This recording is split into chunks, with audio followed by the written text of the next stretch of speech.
យើងមិនប្រែផ្លាស់លោកជីវិតសាយពេញចិត្តណាស់អូន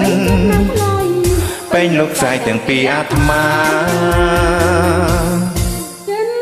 មួយផ្លា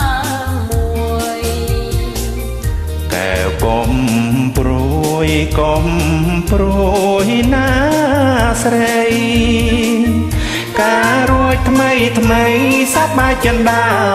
យើងបានពរជ័យពីដូនពីតាផុតទុក្ខពីថ្ងៃនេះទៅ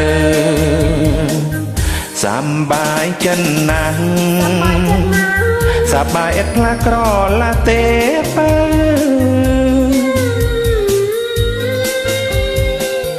ចិនស្នេហ៍បរិសុទ្ធខន្ថេរួមនៅដោយទូកឆ្លងទៅឋានរមនី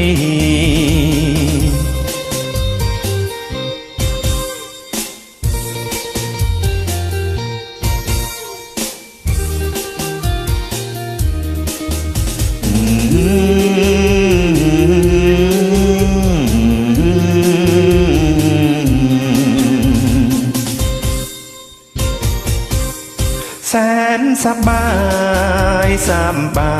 ยចិនណាស់អូនក៏សប្បាយចិនណាស់យើងមិនបដូរផ្លាងសួរស្លាប់ទាំងពីរជីវិតតែមួយលុះសូនជីវីសូមធរណីជួយជាសាសេ